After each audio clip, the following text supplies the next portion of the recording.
the comment section is blaming D-line. Yep. Well, guys, welcome into the Losers Lounge. Bro. We are presented, of course, by DraftKings Sportsbook. Make sure to use the code DNVR when you sign up and download the DraftKings Sportsbook app. Rough night for the Nuggets. They fall 135-110 to the Portland Trailblazers. We'll get into everything. There's a lot to get to tonight. Nikola Jokic's quiet game, Aaron Gordon's good game, Anfernee Simons just going inferno on Denver in that second half. I am joined by Brendan Vogt to my left. What's going on, man? Well, I think the only other run I can remember seeing like that is Dame Lillard doing this just last postseason. Yeah. I mean, that was unbelievable from Simons, but that's all I got right now. I'm stunned, man. Stunned. Also, I got D-line to my right. Bro, I got punched right in the smug. right dead square in the smug. I was feeling great. It's the full Things body punch. Dude, I got bodied like no one's ever been bodied. The worst part is that, well, Dev, tell them what you did. Superstar Dev's also here. Just won every bet. Dev just won every goddamn bet. After we I told you the man's good. He's good, bro. That sucked though. That really sucked. It felt good to win. I will be honest. It felt good to win money, but just having to experience that type of loss like that, we have a lot to talk about. Don't we do have a lot to talk about. We'll definitely go right into big impressions or top takeaways. But we were downstairs watching the game here at the bar. Vibes were great in the first half. Dude, the vibes we were were high-fiving. incredible. We were pumped up. The second half, I don't think we said a word to one another. No. The only thing I said was like, oh my God, every time Anfernee Simons hit a three. We truly were like, we're shell-shocked. Yeah, Like, I'm a little shell-shocked for sure. I still am. Like, do we have to do this whole show? Yeah, maybe we'll go short. The worst part is if Jeremy Grant wasn't on that team, Simons would probably still be making shots in a row. That was incredible, honestly. I'm with Vogt. I've never seen somebody get hotter, to be totally honest. I've watched a lot of basketball. I mean, and we watched Porter quarters. We watched Murray flurries. Yep. I've never seen anything like that. Vogt, I'll go to you first, though. Top takeaway from tonight. What do you got? Well, Jokic scored single digits, and he looked at the rim maybe single-digit time. And if he's conserving energy on that end, he sure didn't bring it defensively on the other end. I thought this was a legitimately bad game from who I think I know is the most valuable player in the league. And there are a lot of reasons they lost tonight, and so anytime you give just your one takeaway, you're going to get some, you're going to miss some. Mm-hmm. But a large part of the result tonight, Simons' run notwithstanding, in my opinion, was even after a first half that went Denver's way, Jokic never cared to dictate the result tonight, or wasn't able to. But I would assume it's the former because he usually is. So tough Jokic game, guys. Yeah, I saw. So from my point of view, it just seemed like Jokic was kind of like orchestrating, allowing the offense to sort of work without it. We've seen this is a formula we've seen from him, and then typically he'll sort of pick up the slack and get things going in the second half. But the foul trouble just made it impossible. And then at that point, then he was just kind of he was attempting to flop against Nurk. It was so out of character. He was Jokic was so not in his bag in the second half. It was bizarre. It was terrible to watch. Yeah. So Nikola Jokic scored 9 points, finished with 9 rebounds and 9 assists tonight. He attempted 4 shots, 2 of those in the first half, 2 of those in the second half. Look, the first half he only shot the ball 2 times. He had 4 points, and the Nuggets had 61 points as the team. He had 5 assists. I didn't have a problem with how he played in the first half. His night did begin to turn right before halftime, though, when he picked up his 3rd foul. That's actually where I feel like Denver lost momentum in this game, right before halftime. And then he got his 4th foul, pretty early in that 3rd quarter when the Blazers came out in zone again and just kind of disrupted the Nuggets' whole game. He didn't do anything in the second half, really. The foul trouble took him out of rhythm, and he just didn't really make an impact in that second half. Yeah, if we're just going to talk about Jokic's game, off rip, at no point did I ever in life think that Nurkic would have a better game than Jokic. Did he, though? Yes, I think he did. I really don't think that Jokic was in it at all mentally, physically. He actually started reverting to like Jokic plays that I wish I had never seen. Like he's flopping, he's kind of like lost on defense. With the cross matchups that threw him off. On offense, it was like he was like Michael Porter Jr. He didn't know where to be. Once they went into the zone, they put him at the top of the key for whatever reason, and he should be at the block or like at the high post, and we saw those type of plays. But he just reverted to a Jokic that's not MVP. That's just not the guy that I've seen the last couple of years. Yeah, I thought he was fine in the first half. I really did. He only had 4 points, but like I said, Denver had 61 points as the team. Yeah. And the Blazers had 55. Like, that was okay defense, I thought, from the Nuggets in that first half. Yeah, it was. Yeah. But the second half, he just didn't kind of take over the game like we thought he might. And a big part of it was the Blazers zone just totally threw off the Nuggets. Denver looked like it had no idea what to do against Portland's zone tonight. And like you said, Dev, Jokic was standing at the 3-point arc. One time they put him right at the foul line, which you should do every time down. They got an easy bucket. It was just the Nuggets not knowing what to do against that zone. And resigning to it too easily. So they took away Jokic in the low post, fine, but you just mentioned another look that still involves Jokic that by the time they finally went to it, an automatic bucket, but it took them too long. Yeah. There's a weird thing that happens in third quarters, this zone notwithstanding, kind of regardless of what look they have. They get off to these great first halves, and they do it through team basketball, and it's almost like they want to prove a point. Let's go play team basketball again in the third, and I get that, like the play the right way thing, but it's almost like with the way the third quarters get them, I almost wish they'd adjust their approach.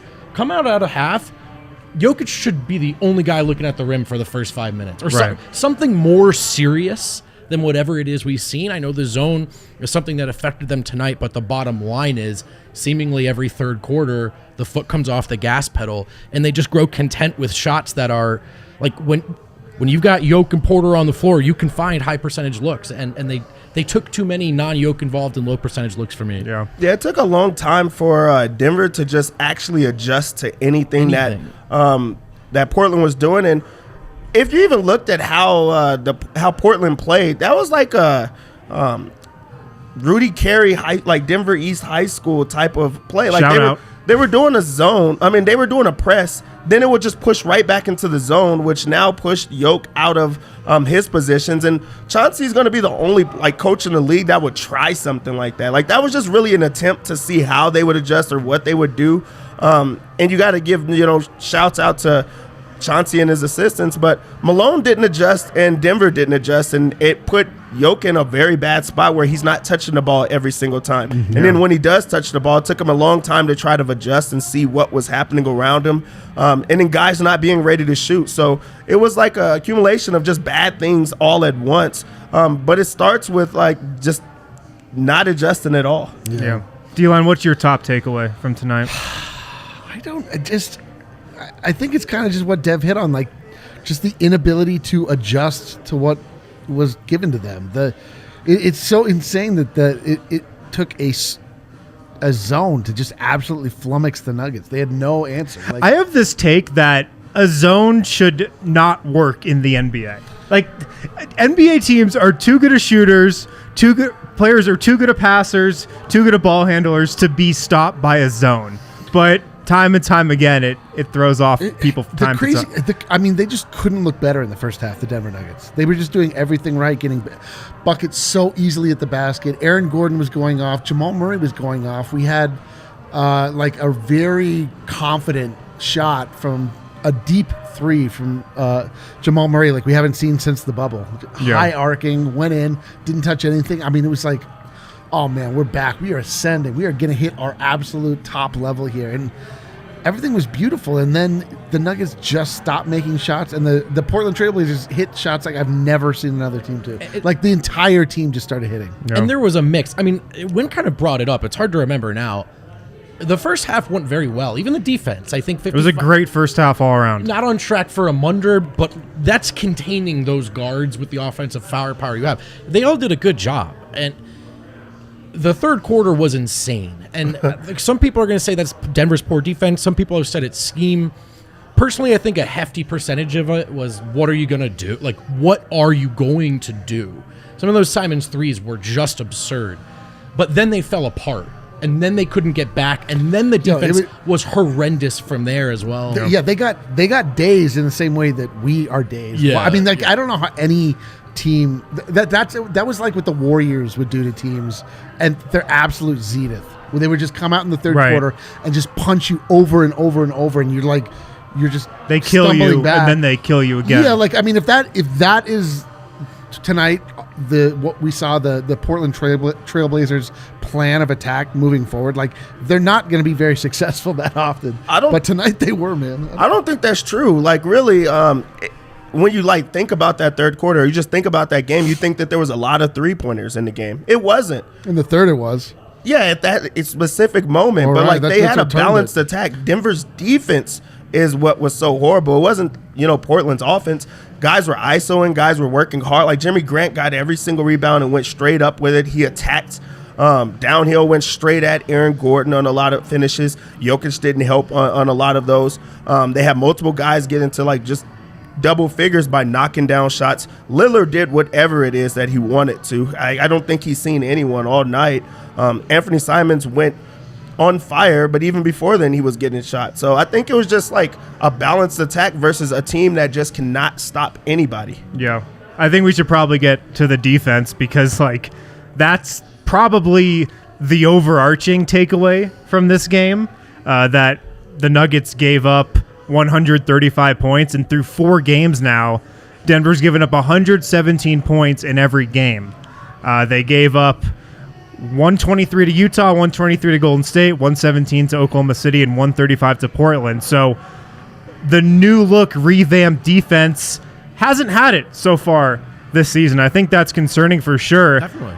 Denver was up 61-55 at the half, and then the third quarter happened. Jokic got his 4th foul pretty early in that quarter.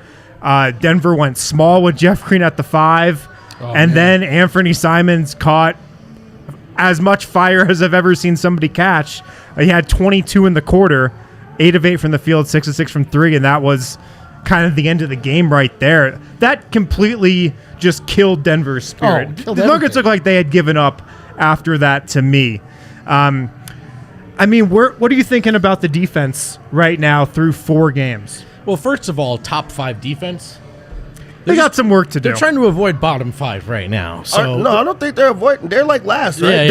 They very well could be last I think after this game. tonight they will. Because they were bottom 5 coming into tonight. So that's the thing. Simon's run, however you want to look at it, the defense has been a problem across 4 games. So, look, it's going to be really hard with Jokic, Michael Porter Jr. in the core. We know that. But Jokic wasn't even on the floor for a lot of that run in the third quarter. I think a big part of this, not all of this, well, first of all, it should be said that Michael Malone, is a defensive-minded coach that's not getting a lot of defense out of a roster that, in theory, has the assets they need to be better than before defensively. I think a real hurdle in it right now is Jamal Murray. I think it makes him a lot. I think things just slide into place a little easier with Bruce Brown starting right now. KCP and Bruce Brown defensively, kind of a different thing. It sounds so harsh on Jamal. It's not really what I'm trying to do. Like, I'm not piling on him. I wouldn't expect him to look at full speed yet. But I do think that's an area where he's really lagging behind.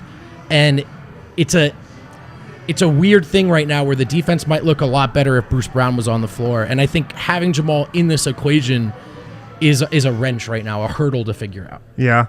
What's perplexing to me, I'll throw it to you next, Dev, is that there's so much more individual defensive talent on the roster this season. 3 of the top 10 of all time. Yeah. A lot of the top 10 defenders of the Jokic era were on the floor together tonight with Jeremy Grant, another top 10 defender of the Jokic era. There's so much individual talent. KCP, Bruce Brown, Christian Brown kind of got abused tonight. Tough one for Christian. Aaron Gordon. Like, there's so many more good defenders on this team now than there have been in years past, especially than there were last year. And the team defense just looks the same as it does last year. The individual talent has gone up, but the team defense seems like it stayed the same.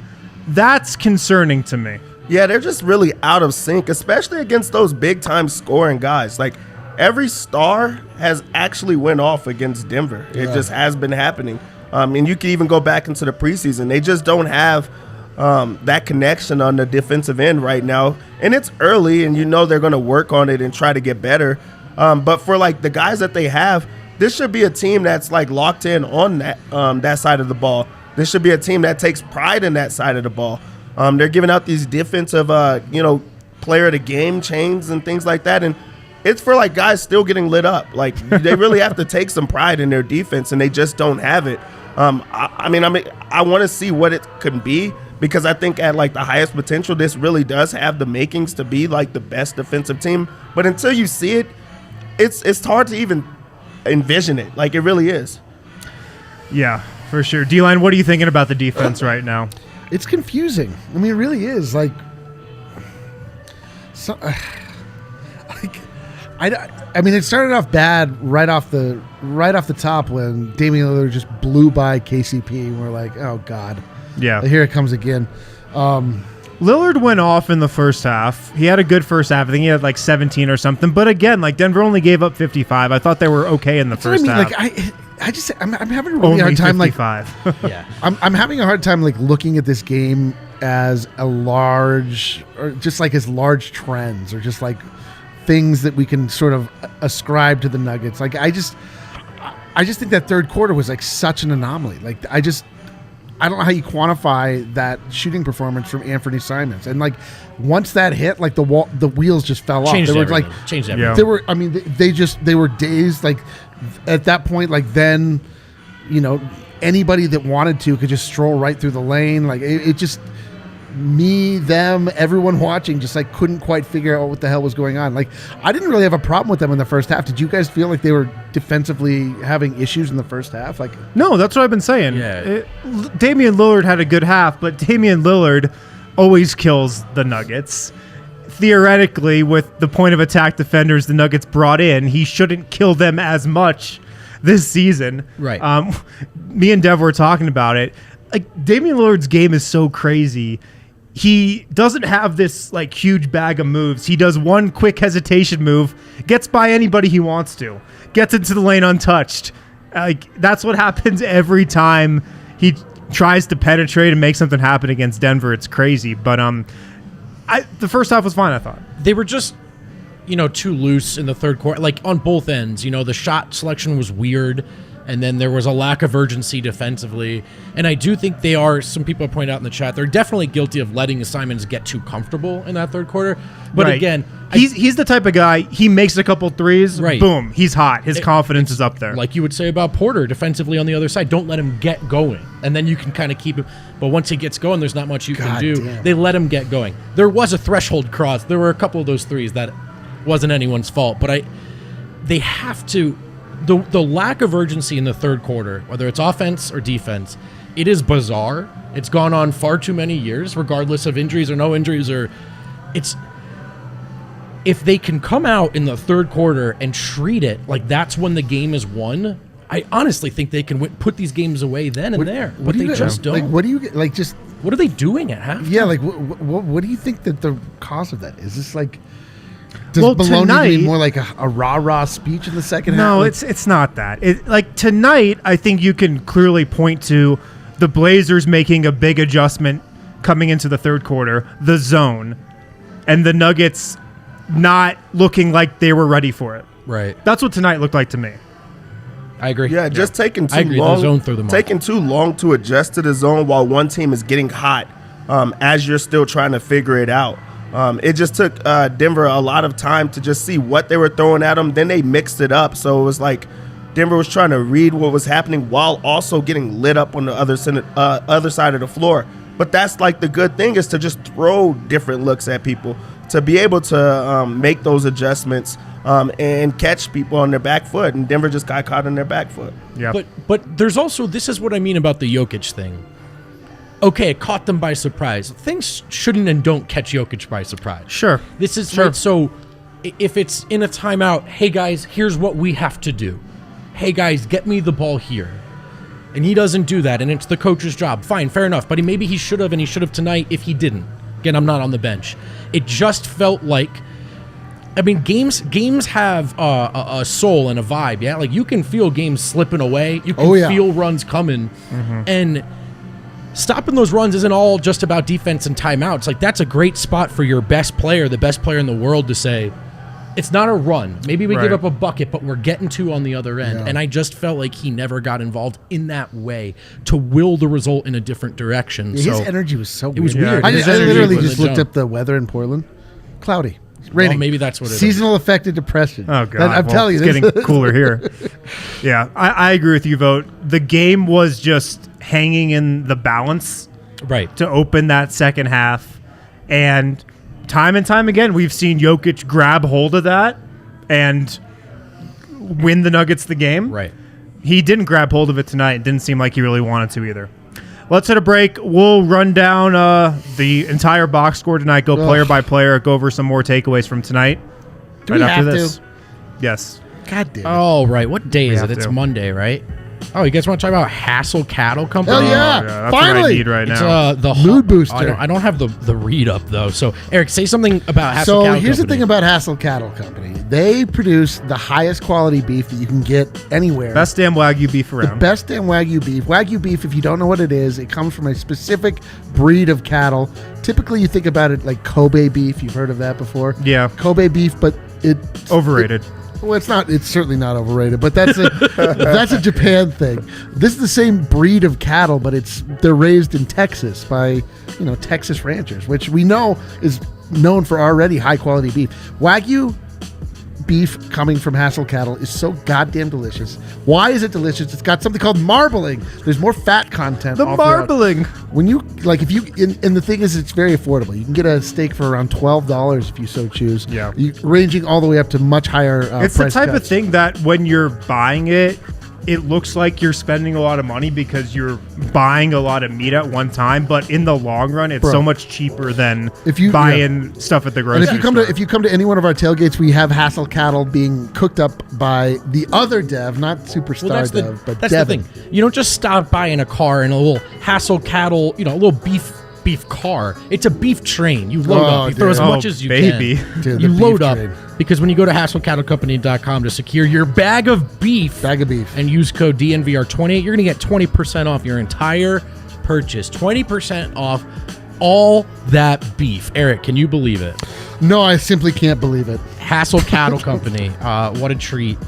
Check them out. What's the other read I'm supposed to do? Game time. Game time is great because sometimes you want to go to a game, but you don't know that until game time. Game time. That's right, Harrison. And then you go, are there any tickets still available? Well, here's the deal. A lot of season ticket holders, sometimes they can't make it, sometimes last second, last minute, and Game Time wants you to get your hands on those tickets at a very, very reasonable price. Oh, there's that sweet read. Check out the link in our description of this podcast. Tickets purchases made through that link. Let them know that we sent you. If you love DNVR, you love Game Time. The best way to support us is by buying your links through that description. Join over 15 million people who've downloaded the Game Time app and score the best seats to all your favorite events. Why is this different from the other seat ticketing companies? Well, you check it last second, and the deal is just better. So you can get near courtside. You can get yourself in Ball Arena. Last second, great deals. Check out Game Time. Use the link in the description. Yeah, dude. Fill Ball Arena on Wednesday. Drown out any garbage Laker fans. Wednesday, the Lakers come to town. A great chance to get a W. Time, dude, yes. And a great chance to use Game Time. Yeah. Keep the Lakers fans out of Ball Arena. It's our house. That Allen way out. All right, we're back here on the DNVR Nuggets post-game lounge presented by DraftKings Sportsbook. Use the code DNVR when you sign up and download the DraftKings Sportsbook app. I want to go to now the one guy who had a good game for the Denver Nuggets tonight. And he's also our DraftKings Sportsbook king of the game. It's Aaron Gordon. He did have this was an easy choice. King of the game has been a debated topic on these first three games. It was an easy choice tonight, though. 26 points, 6 rebounds, 1 assist, 12 of 16 from the field. He went 0 of 2 from 3, so 12 of 14 from 2. He had about 50 dunks tonight. Dev, what do you like from Aaron Gordon's game? Well, it seems like when Aaron Gordon plays well, the Nuggets are not playing well. Like That's not good. that's what's been happening. Like in their loss to Utah, he had a great game. And then they lost the game. And in this game, he had a great game, and they lost the game.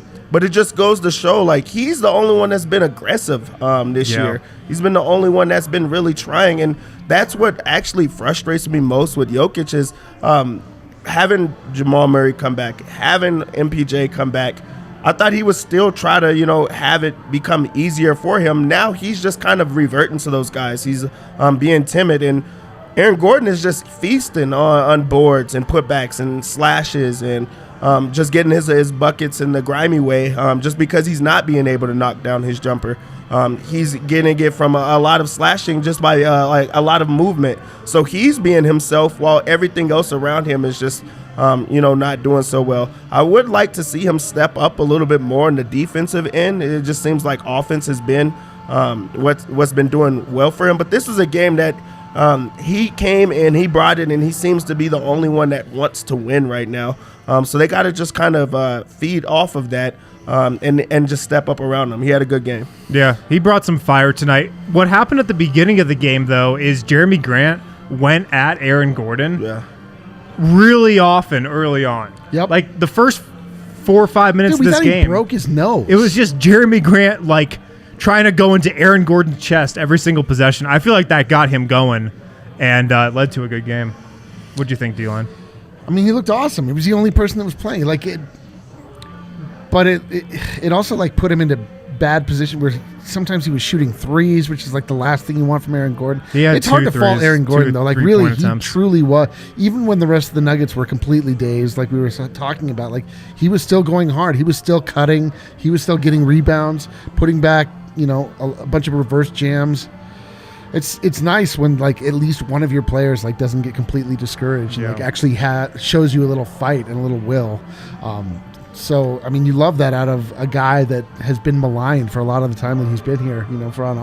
And this is exactly what you want out of Aaron Gordon. Exactly what you want. I do feel like his defense has dropped off from last year. Definitely, though. I was going to say that. Is that what you think? It's been a long time, I think, since he's looked like that guy. Yeah. And I actually think the biggest thing is just straight line drives. I think well, there were a lot of those tonight. AG does a lot well defensively, but it's a little confusing, I think, which players, like specifically who, and with how much ease they're able to just turn a corner on him. That kind of is something that wasn't the case his first third of last season, I think, since has been. This is not really like a take, just an observation. Aaron Gordon's had 2 really good games this year. Nuggets lost them both. 2 subpar games. That's Dev's argument. That Dev was saying. So, yeah, I don't know. It's a weird start for AG, but I like when he's aggressive like this, and I just hope he doesn't, lose that. Yeah, I just like that this was a game where he played to his strengths. He stayed inside. He dunked a lot. Yeah, exactly. He was physical. Like, that's what Aaron Gordon needs to do. Jamal Murray tonight, 27 minutes, 8 points, 2 rebounds, 1 assist, 3 of 12 shooting. Dev, what did you see out of Jamal tonight? I'm just not a huge fan of high usage Jamal right now. Yeah. I want him to ease his way back in, to work his way back in. But still, Jokic should be the one touching the ball every single time. And it's just kind of like they're trying to get back to the old Jamal and the way that they played before. And it's not a knock on Jamal because he's just playing how, the scheme is saying, for him to do. But I want him to just he is the one that's trying to work around it and try to like just working slowly. And it just feels like he's trying to get right back to who he was. Taking the same tough shots, taking a lot of shots. He's not there quite yet, and he is getting there slowly. But like right now, I just feel like they're putting him in bad situations where he's trying to do a little bit too much, and that's just tough. And then also on the defensive side of the ball, this was a bad cross matchup that kind of putting him in there ruined the whole game plan. Like, I think that was just bad because, like we talked about in the pregame, who was he going to guard? And it was just very weird. And then on the other way, they put Jeremy Grant on him, and I know a reason for that was to have Jeremy Grant be the sagger and to just double team Jokic the entire time. So that's how they came out. So Jokic is now thinking they're going to double team. He's going to have to do that. Then they throw zone at him. Then they throw presses at him. It was just a lot. And they're not pressing a lot of other guys. They pressed Jamal because they know that they could keep up with him right now. So I just feel like it's just a lot of Adam right now, too fast. Yeah, I kind of also get the sense that Jamal has come back and he's playing the same role that he did before he was injured. He's the point guard. He's initiating a lot of stuff. He's handling the ball a ton. It almost seems like he's got too much on his plate right now. And I don't know if that's what he wants, what the Nuggets want, if it's a combination. I don't know. But I think they should try to dial his role back a little bit here. He's just obviously got a ways to go to get back into the Jamal Murray rhythm that we know. And that's okay. Right. That will take time. But it seems like he's got a lot on his shoulders right now for a guy playing in his fourth game in 18 months. Yeah. I mean, he came out and had a stretch where it really looked like Jamal was back. It really looked. And he's had stretches like that in almost every game. Yeah, but this one even more so, I thought. Like, I was like, okay, all right, like this looks familiar. And then, in the second half, like, it looked like he was really trying to, like, start a cold engine. Like, he just couldn't, like, he was shooting, but, like, he wasn't doing it convincingly. He didn't have a lot of conviction behind any of his, the shots he was taking or any of the actions he was involved in. It just looked like he got cold and, like, he didn't know how to get himself going again. I don't know. It was bizarre. Like, the tale of two halves for him specifically was, like, really stood out. Yeah. Vogt, I'll set you up for this one. Just my question first before you go on, Jamal. Sure. Should this been a game that that Jamal played more than Bruce Brown in a game where Lillard is the one that's lighting them up and then Anfernee Simons also lights them up? Yeah. Should this be a game that Bruce Brown should be playing a little bit more? I mean, I think you're really at like a big picture philosophical question at this point. Is it wins and losses already that concerns you most? If that's the case, I think Jamal has to come off the bench. Now, one could also argue that does him favors, taking less off his plate, and some have. But there's another thing to it as well where, I think about the way the Brooklyn season fell apart, the way the Clippers, now injuries have played a large part in this, the way the Clippers have largely underwhelmed in this Kawhi and Paul George era. And you can't punt on the regular season. And you do have to build those habits. And the best version of this team does have Jamal in a high usage role, playing a lot of minutes with the starters with the ball in his hands. So to me, there's no doubt that they're worse right now with him in the starting lineup. But is that worth it to you? Is that worth it to Malone? And is there more value in letting him work out the kinks now and building winning habits with the rotation you want to see in the playoffs sooner rather than later? But I think you would respond to that with, can't you ramp up? Like, can't you have him starting and, start the season with him playing 50% of the role you envision Jamal playing when the Nuggets are fully optimized? Then a month into the season, he's at 65%. Then he's up at 80% by January. Right. By March, he's at 90% of, what Jamal Murray's role will be. I think that's more of the argument here. Like, Bruce Brown played 24 minutes tonight. Probably should have played more. Should have played more with the starters for sure. So it's a balance that the Nuggets are going to have to weigh for sure. But to your point, they've definitely committed to, yes, we're going to have Jamal Murray, play the same role now that we hope he plays at the end of the season. Right. Yeah. Yeah, I mean, I imagine there'll be some sort of shift. That's the one thing we've seen, like the frustration with Michael Malone, I feel like pretty universally, is that he doesn't respond well in the moment. Like, he's just not a good in-game adjustment coach. Like, he's just not. Like, the longer it goes, like, the more clear this becomes. But he is a good long-term coach. And, like, he makes changes a game or two after you want him to, always. So hopefully that kind of, because, it's an easy sell to a guy like Jamal. It's not like performance-based where he's not getting benched. But it's like, listen, we got to be realistic with where you are and, sort of seeing where all of the offense is and where every player is. Like we just sort of have to figure this out. And again, like we were talking about in the pregame, I mean, Malone theoretically has so many weapons at his disposal that you kind of hope. Early on, we were like really praising him for, we were seeing lineups and we've seen this now almost every game. There's been some lineup that we'd not seen before that we didn't necessarily expect to be together, and it looked like just that we got one of those in the first half tonight too. That's what I mean. Like Jamal Murray, Bones Highland were on the floor together. Exactly. And we were like, okay, this is cool. Like he's kind of in his bag. He's sort of, playing matchup chess a little bit, and then that just completely fell apart. I just think right now it's still just he's like, okay, I just got to make this shot. I hope this shot goes in, and it's not, at his peak when we last saw him. He was reading the floor at a higher level than ever before. The game was as slow as it's ever been for him. Yeah. And right now it's a little bit of like, all right, 6 seconds left. I'll get this shot up. I hope it goes in. For sure. I mean, look, you can't really rag on Jamal Murray. No, here. we're Like, not. To be clear. It is what it is. Coming back from an injury like an ACL, not playing for 18 months, it's going to be a long road to get back to where he was before that. But I mean, you just look at what he's done in the 3 games he's played. Like, Nuggets' best game of the season was the game he did not play in. Like, that's just the fact. But this is where Yoke comes in for me, right? I actually am a proponent of just playing him and get through it and let him catch up. Just play. Mm-hmm. And then you go, well, we're going to lose some games in the meantime. But that's where Yoke comes in, and in my opinion, and that's why I was disappointed in him tonight. Again, to say that's why they lost would be a stretch. The defense was pretty bad. But he can be the guy that says, oh, this is suboptimal. I'll clean it all up. We're winning these games anyway. We'll survive this stretch of the regular season. We know he can. And so that's the root of the frustration. Yeah, but if you even go back to the one game that Jamal did not play, that was Yoke's best game of the year. So, like, he was actually aggressive when the offense was running through him. He wanted to score the basketball and not just try to set guys up the entire time. The defense looked a little bit better. The rotation looked a little bit better. And I'm not trying to say it's all on Jamal, but I just think that easing him in would just be a little bit easier for everyone else. He just looks a little bit uncomfortable right now because he's overthinking.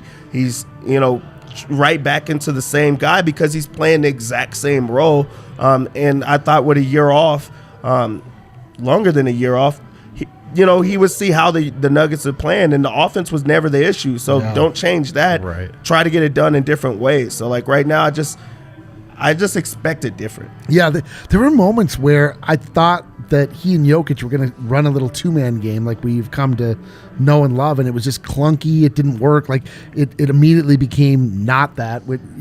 In times past, you would expect like a slick little pocket pass coming from Jamal Murray, and it just didn't come. Like, he sort of stopped, then pivoted around, didn't quite know what to do with the basketball. Mm-hmm. I mean, we're not at all blaming Jamal Murray for this loss, but if we're just going through, like looking at each one of the Nuggets, he's just not at his strength, his final level of strength that we know that he has. It's just we don't know when he's going to get there, but.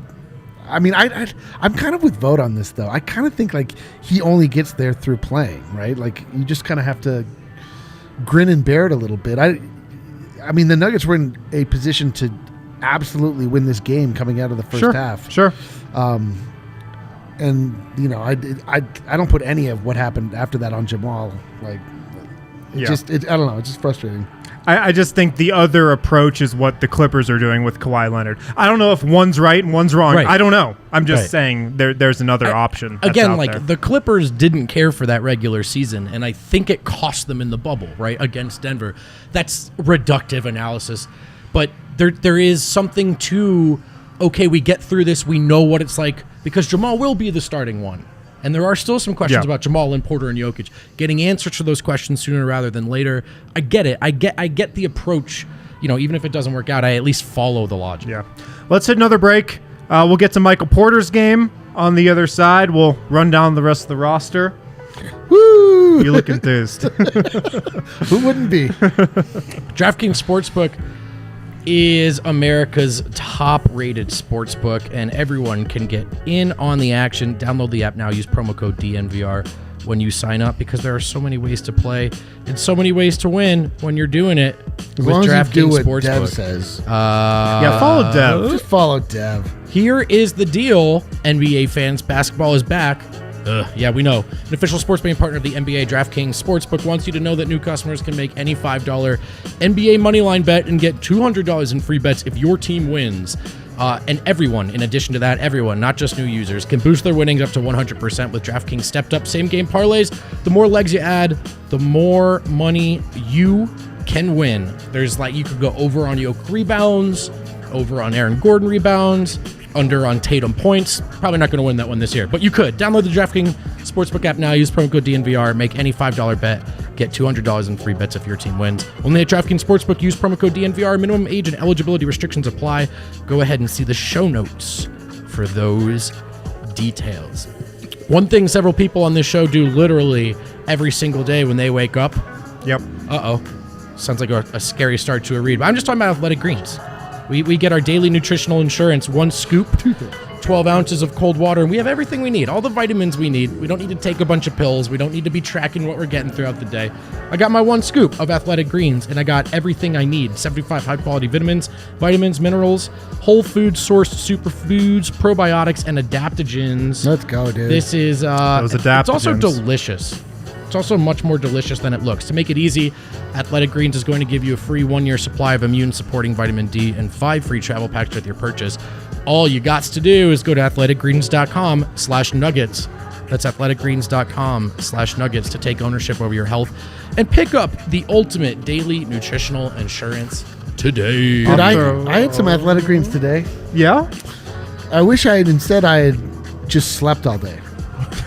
Like, I'm up, I'm awake, I'm at my full capacity. Yeah. And I took in the worst possible games. Yeah. No, thank you. That was a Athletic waste of a day Greens. from you. Bad day. Bad day. I'm going to throw out a DraftKings pick of the week here. I'm taking the Warriors. This is tomorrow to win in Phoenix. They're the underdog, plus 115. I'm taking the Warriors are Warriors underdog? to man. win in Phoenix. DraftKings I like Sportsbook that pick one. of the week. Dude, a volatile DraftKings pick of the week. I like it. Yeah, that's Some all people I'm go after. Easy. Yeah. Not you. All right, we are back here on the DNVR Nuggets post-game lounge, a loser's lounge. Unfortunately, we're presented by DraftKings Sportsbook. Use the code DNVR when you sign up and download the DraftKings Sportsbook app.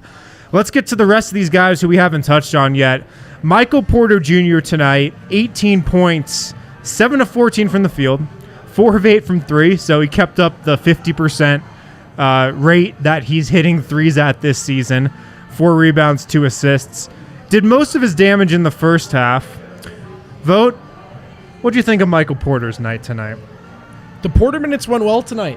They really did. You know, that's anecdotally, that's the case, represented in his plus minus. Of course, a noisy stat, but He was a -3 tonight. That was the best mark on the Nuggets out of their starters. Every other starter was in the double-digit negatives. by a wide margin. Exactly, by a wide margin. No, I thought the Porter minutes went well. I got to say, this is the 4th game in a row now where you look at his shooting numbers and then you see only 17, 18 points. And I'll just say it again. Get him the ball. Especially in those third quarters where if it's not going to be we're spamming Jokic. You know, as much as I've really enjoyed the start KCP's gotten off to, I don't need those shots. Let Porter shoot. Mm-hmm. And he's finding a lot of shots within the flow of the offense. Find him more looks. Let it fly when you get him. Porter's had a good start to the season, man. It's kind of funny, for all the sort of volatile elements in the season so far, Porter's been fairly steady, which is not a word you'd use to describe him. Yeah, he actually has been pretty steady. Scoring, I think defensively, I mean, he still has his lowlights for sure. But the effort is there. We've talked about that. I think he's improving defensively, even if he's starting at a super low level. He was getting to the rim tonight. He had that one really nice drive and finished. The 3-ball was working, of course. Dev, what do you think of Porter's game and how he's looked through 4 games this season? I think he's looked great. He's a guy that it doesn't matter how he gets the ball, he can put it in the basket. Like, you could throw him a grenade late in the shot clock, he's going to shoot it. Contested, he's going to shoot it. And it's going to go in every single time. He's also, moving without the ball. So I think that he's just starting to find his like flow of knowing where to be in the offense. I just don't feel like he's like lost out there at all times. Like I felt like in the past. I feel like he's trying a lot more on defense. There's still like those lapses, but at least the effort is there that you can't get upset about. In this game specifically, really, really good in the first quarter or first half, where I was just like, okay, this is going to be one of those games. Then he had that collision with Nurkic, right? And he looked uncomfortable for the rest of the game, running a little bit funny, turning down shots. He made like one tough shot. That was the thing, but it wasn't noticed. his real, like, that wasn't his shot. But just not trying the same way. And I don't know if he's actually injured. I'll be actually, want to hear what Malone has to say about it. And he still got to play.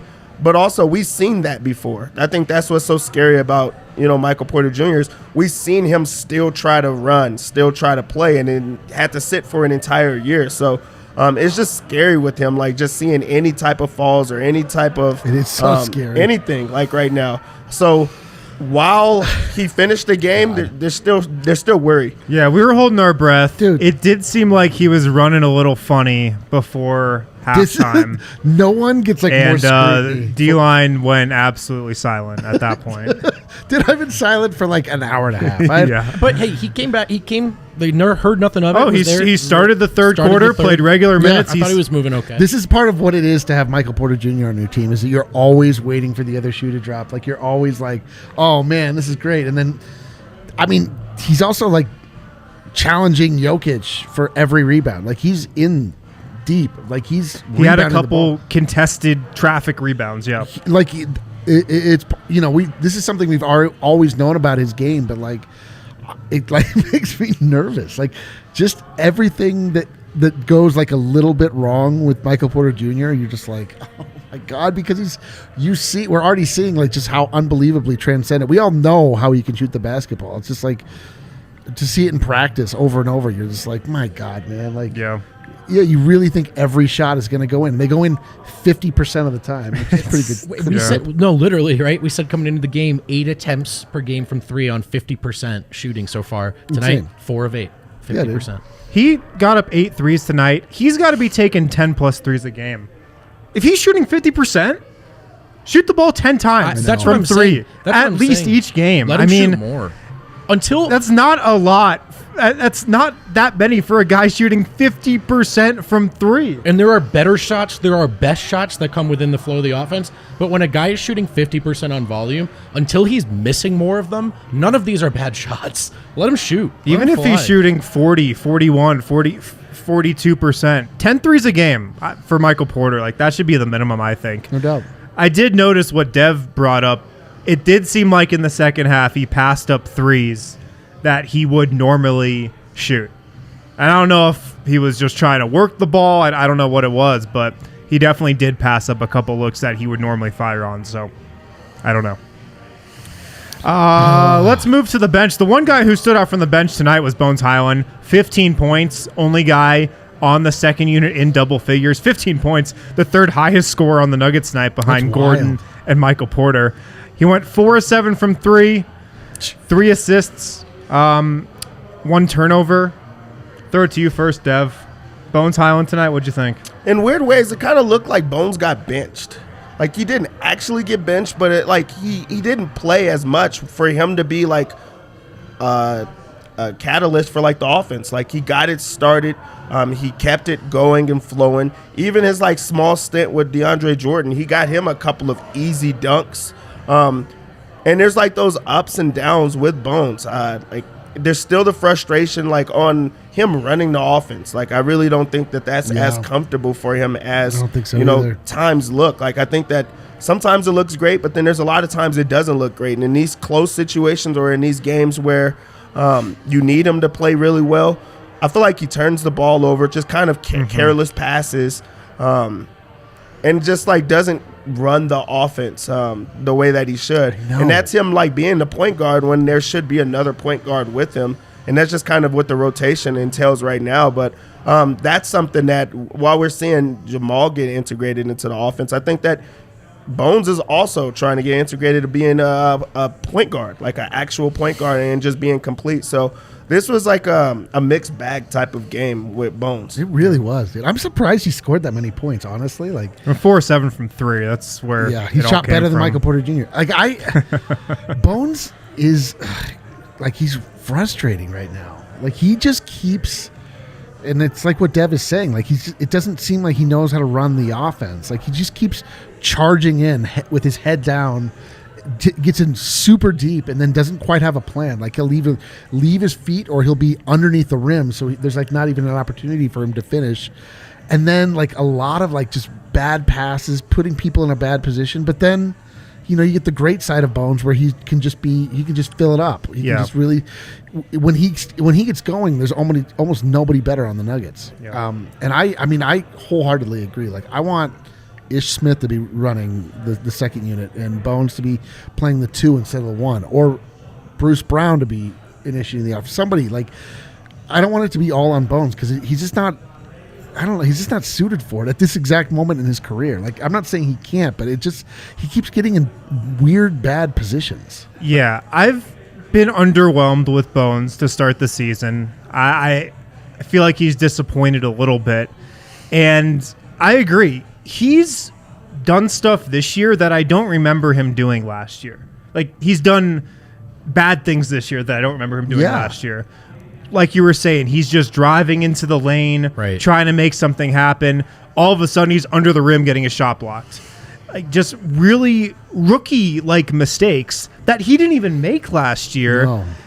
It seems like, to me, he's just trying to do too much. That's what I was He's just got to settle down, let the game come to him, make the easy, simple play more often, like Monte Morris did so well as the Nuggets' backup point guard for years. I think he's just trying to do too much right now. I agree. D-Line says, he's not playing within the offense. I think part of it is there's not much of an offense with that group. And, we've seen so many different variations of it, which is also, to be fair to the guys involved. A little bit of Jamal with the bench again tonight. And I think until you can feel good about those minutes and the Mike with the bench minutes and feel better than you do now, you're going to see Bones looking around, seeing a half-court offense that isn't generating much and thinking, I got to be the guy here.